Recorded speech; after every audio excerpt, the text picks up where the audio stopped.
Hello, everyone. Thank you for joining. Hello, everyone. Welcome. Thank you for being here. Thank you for joining us. My name's Thomas Barnes. This is Banya Chat, where we talk about topics that maybe that are relevant to the date, month, or just catch up and educate people on foster care, the ins and outs of foster care and fostering. Today, I'm here with Lizzie. She is one of Banya's carers. Hello. Morning, Tom. Morning, Lizzie. How are you doing? I'm very good, thank you. Very happy to be here. It's lovely having you here. I love having seen new faces. Thank you. Oh gosh, how's your day been then? How's your weekend? I haven't seen you in a while.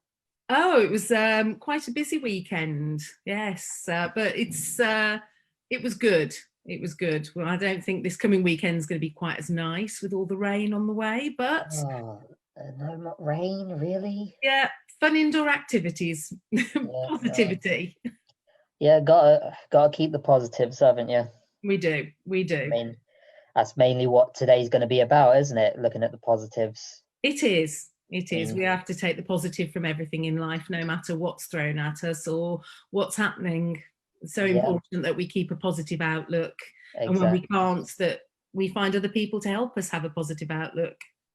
Absolutely. I mean, today's Banya Chat is about ADHD, dyslexia, and mental health. So obviously, positivity and looking at the positives is a overwhelmingly a good thing that is needed in these subjects. It is very much so. And we want to talk about some of the negatives that happen, and it's like some of the misconceptions about some of these things. Yes, definitely. It's a lack of education for people, not understanding what things are, or having other people tell them, and they're not true. There are myths. There are things that people think are part of dyslexia or ADHD or mental health, and they're not. And it's also we need to make sure that people are aware that there's nothing wrong with asking for help. You know, we all need help with different things in our life. I can't do anything with a car. I need a mechanic. I go help, and I have no problem saying help. And I think we need to make it clear to people that in other areas of our life, especially when it comes to the healthiness of our mind, that there is nothing wrong with asking for help. Yeah, absolutely. We need to adapt that same mentality that some people just don't know some things, and we need to adapt it to all areas of our life, especially when it comes to our mental health and everything. So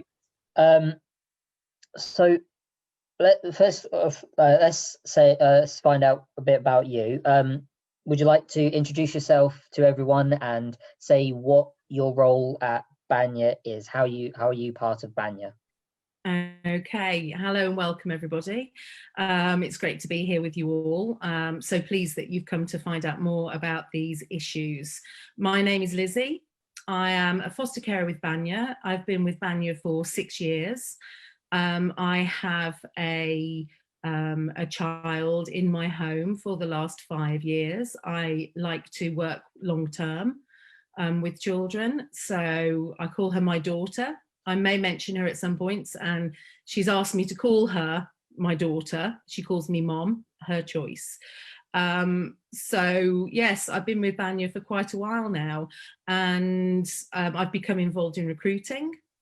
Banya understand the importance of honesty, of being able to communicate with regular people, and they know that the best person to talk about fostering and everything that surrounds it are foster carers, because we're living it, we're doing it, and we are part of Banya. If Banya didn't work, we wouldn't be here. So I'm very privileged to be part of the recruitment process, and also to be able to help with the teaching in Skills to Foster, and also do things like this Banya Chat. It's a great way to to be able to help others. So I'm always very pleased to be here. It's always lovely to have you here. And thank you. The topic is ADHD, dyslexia, and mental health. And we asked you because we know that you have quite a lot of experience in these areas, don't you? Yes, my job before becoming a foster mom was working with children in different environments, from children's homes with mentally disabled children to working in special needs schools, to working within the home with individual children, and also in fostering. You come across a lot of different needs of children. And the great thing with Banya is that we get a lot of training in all the areas that we need to be able to develop our knowledge and skills. So a lot of the information I have today, though a lot of it's come from previous experience, I'm still learning new things when I do the Banya training in these areas, which is great.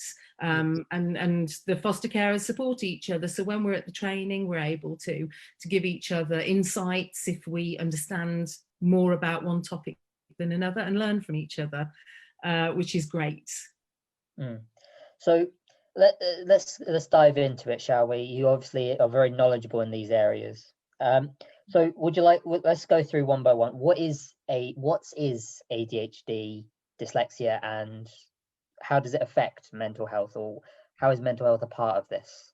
Okay, so dyslexia, they say that it is thought to be a developmental problem, that it may be inherited, it could be genetic.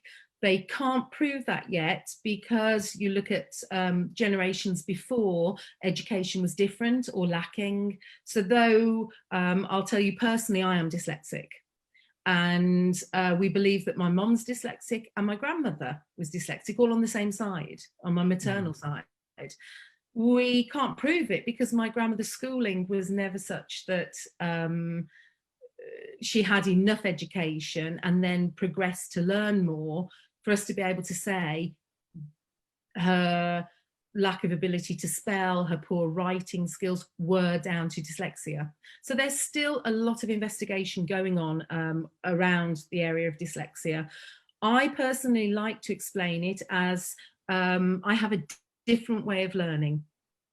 Okay, intelligence, it's a lot of people used to say, you go back 40 years and the educator said dyslexia was an excuse for lazy children, because they didn't understand what it was. They didn't understand what was going on. I was fortunate enough to be diagnosed by Dr. Newton of Aston University just under 40 years ago. And the one thing she did was make sure that I understood that I was very intelligent. There was nothing wrong with me. I just had a different way of learning, and a way that wasn't taught in the school system, and mostly still isn't today. We're lucky that we have great teachers that can recognise this and that will adapt the way they teach to children. And that's not just with dyslexia, it's with ADHD as well. It's an abbreviation of attention deficit hyperactivity disorder. So again, it affects behaviour, it affects the ability to sit still, to focus. So the brain is working differently. Again, I don't like the stigma that is used around things like dyslexia, ADHD, and other things. I don't like the issue mental illness. It's not an illness. I'm not ill. I'm not sick. I'm dyslexic. I have a different way of learning. And it's something that I can develop my skills, and I can learn to cope, and I can change the way I do things. The same with ADHD, restlessness, trouble focusing, difficulty multitasking, poor time management, difficulty placing things in order of importance. But if you have, if you remove the stress from a person, if you give them a good sleep, healthy eating, a good routine and lifestyle, that can help the brain to focus. So these aren't diseases that require tablets to fix them. It's not a case of fixing a person. You don't need to fix this person. They have a different way of working. The brain works differently. Let me give you an example. I have a list here, so I didn't forget them, of people who everyone might know who are dyslexic and who have ADHD. Right. Some very high functioning, extremely clever people.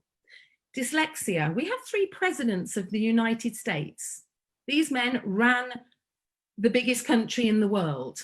John F. Kennedy, George Washington, and George W. Bush all openly stated that they were dyslexic. They have no problem with saying, I'm dyslexic, look what I'm doing. You know, it's not a disability. You have actors like Orlando Bloom, Tom Cruise, Jim Carrey, Keanu Reeves, all openly stated that they're dyslexic. Richard Branson, seriously dyslexic, dropped out of school at 16 with no qualifications. And look at him.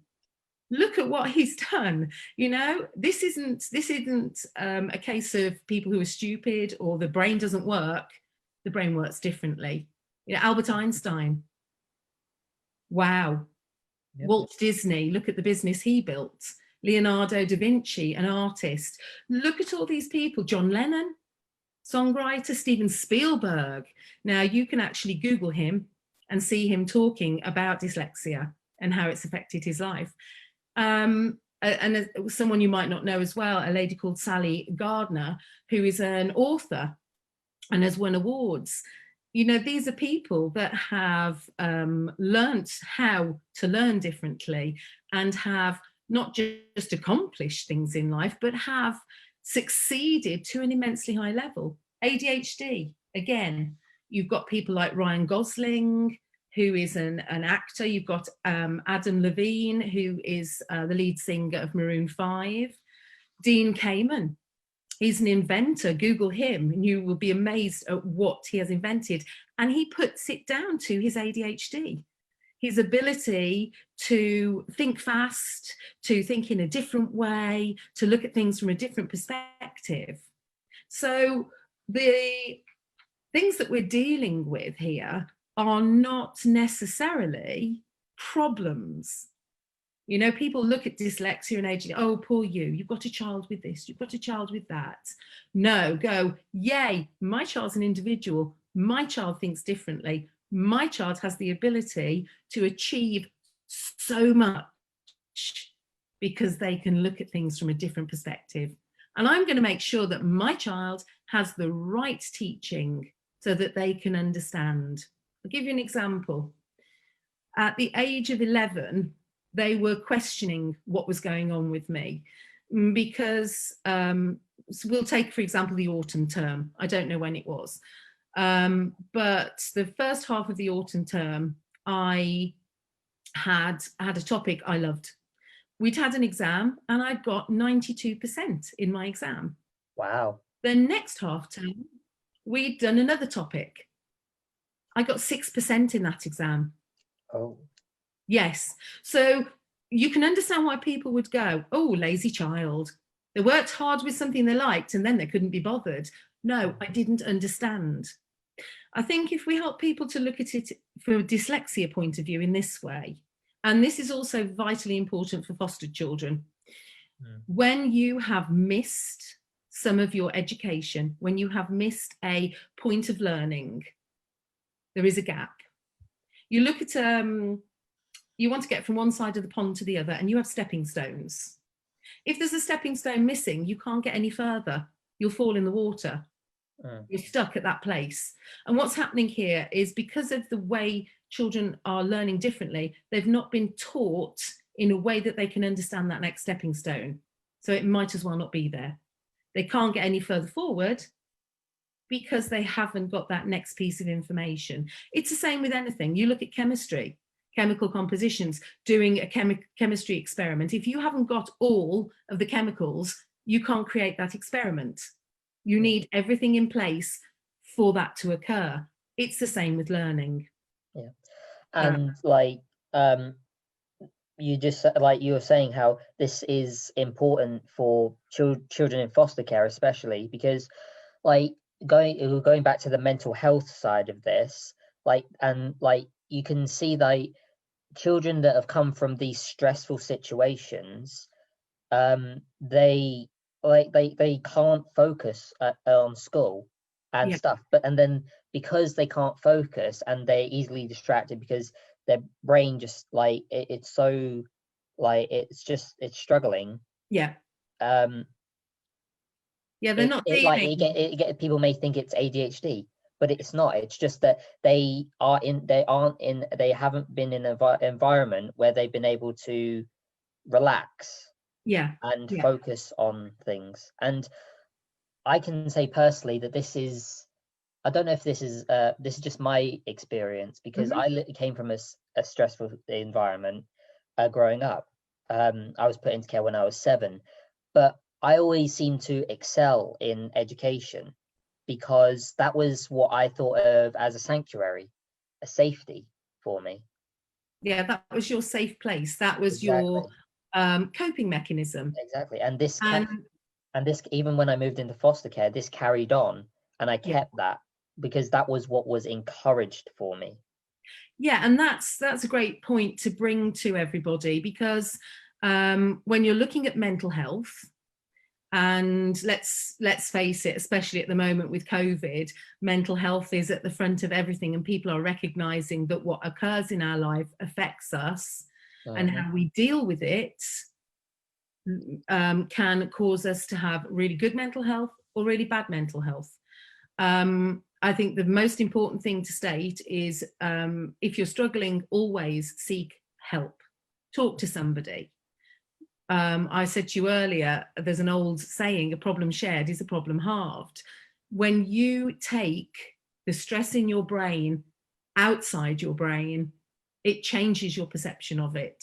And by someone else saying, oh, I get where you're coming from, but, and they give you a positive spin on what you're dealing with, or give you something to look forward to, a different focus from the negative to the positive, it really does change you. And for foster children, when they come into the system and all of a sudden they have a safe space, they can relax, they're getting healthy meals, their physical health is improving, they're able to sleep, wake up fresh, feeling relaxed, feeling safe. How much easier is it to go into school and soak up information and learn? Yeah, because you don't have anything else to worry about at You that know, point. Because as you every said, other people are concern that you have, misdiagnosed. all of your needs, all of your basic needs are being taken care of, which is what every child Yeah, needs to have. And if they're not taken care of, then everyone's sole purpose would be to focus on that rather than extracurricular like education, as yeah. important as that Education is. will only come, and you will only be able to learn well, or for us to recognize that there are concerns and that we need to maybe teach in a different way. That will only come once a child is in the headspace to be able to learn. And it's the same for all of us. I think if you're stressed or worried, then you don't focus as well, you don't cope as well. As an adult, it's vital, especially as foster carers, it's vital that our mental health is good, that we know how to use mindfulness. We know what works for us to calm us, relax us, put us in a positive headspace. If we're not in a positive headspace, how are we supposed to help children? We're going to miss things. We're not going to recognize certain things or recognize where we need to ask for help. So it's vital that we are using things that work for us. Some people watch a movie, some people listen to music, some people iron, cook, go for a walk. You know, you have to take time in each day for yourself, a Yeah. space where you can relax, a person you can talk to. You know, that's a great thing with Banya. When any of us have any concerns regarding ourselves or regarding our children, we're able to go to our social worker. We're able to go to the team at Banya and say, help. And you know, Tom, people think that's a weakness, asking for help. I want to dispel that right now. Being able to recognize that you cannot do everything, because no one can. You know, I can't fix a car. I recognize that. It's the same with everything in life, including fostering. We don't know everything and we can't do everything. So we need to ask for help, whether it's help for us to feel okay and to understand that we don't know about something, and it's not our job to know about it, it's our job to find the right professional to give that help. It's a strength, it's not a weakness. My dyslexia, the agency saw as a strength. They've never seen it as a weakness. They've said, well, that's great. You have an understanding of something that most people don't. You have a skill. You can recognize these learning issues, and you can recognize whether it's a problem learning or whether it's something situational, you know, that it's going to change because a child comes, relaxes, is open to learning, and now it's coming. You know, whether there's things that have been missed that we need extra help with, like reading, all of these things, you know, and having that communication, having that conversation is a strength. And it's seen as a strength by Banya and by all the other foster carers and social workers. We all need help. And Banya have been excellent, and like they always, like you say, like ADHD and dyslexia, they're a different way of learning, so they'll be better at some things than others, and it is so important to encourage that. And Banya doesn't just encourage that with the children that it looks after, but also its carers. Yeah, I mean, you look at me, I've already stated that being dyslexic, sometimes the way questions are phrased, I find it difficult to understand what they're actually asking for. Once I know what they're asking for, I find it very easy to answer that. Now, when I was becoming a foster carer, we jumped into the second half of the assessment, which is the Form F. I found it immensely difficult to understand some of the things that were being asked. I spoke with my social worker that was taking me through this, Ephraim, amazing man. We had and he said, don't worry about it. When are you free? I will come over. It wasn't, oh, just tell me on the phone. He made time to come to my home, to sit with me, to talk through it all with me. So I could write it down in language I understood. And he was there at the end of the phone and prepared to come to my home anytime I needed to help me. He didn't say, well, get it done quick. He let me do it in my own time, in a way that worked for me, which is exactly what we do with children. We work out what they need, how they need it, and we help them in their time, in their own time. You can't force something. And that's one thing Banya won't do. They won't force people to quickly become foster carers. They want to make sure that the right people become foster carers so that we can help children. And that's what the sole goal is here, is to help children to have a great childhood and become amazing adults. Like all these people that I've mentioned that are dyslexic and have ADHD, they had great people behind them, great family, great teachers, great support. They were built up. This is the thing I think we need to touch on as well. It's so important that we let children know you're not stupid, you're not useless, you have skills. So when your child is achieving in other areas, I wasn't academic, but I was sporty. I got the Sportswoman of the Year award at school, you know, and I felt amazing. You know, like I was like, wow, this must be how it feels for those academic kids who get 100 in every exam. It built me up. It made me feel so good about myself. It gave me confidence. And that's what we need to do, especially with foster children. They already feel like they're to blame. I'm in foster care, it's my fault. It isn't, but they don't understand that. And when we can say, wow, look what you've just done. Oh my gosh, how amazing. Aren't you fantastic? Oh, I wish I could do that. I'll often say to my daughter, she's amazing at spelling. And I'll say, oh my gosh, you're better now than I was when, you know, when I was your age, and even now. I will ask her, you know, sweetie, mommy needs, how do you spell this? And she'll come and she'll spell it for me. You know, and it's amazing. And she feels so grown up, so mature. I'm helping mom. I'm better at this than a grown up, you know, to build their self-esteem and their confidence. And we can all do that with all foster children, but especially when things are being looked at and possibly diagnosed, like dyslexia, ADHD, and of course it goes out into massive other areas, you know, autism, dyspraxia. There's lots of different areas.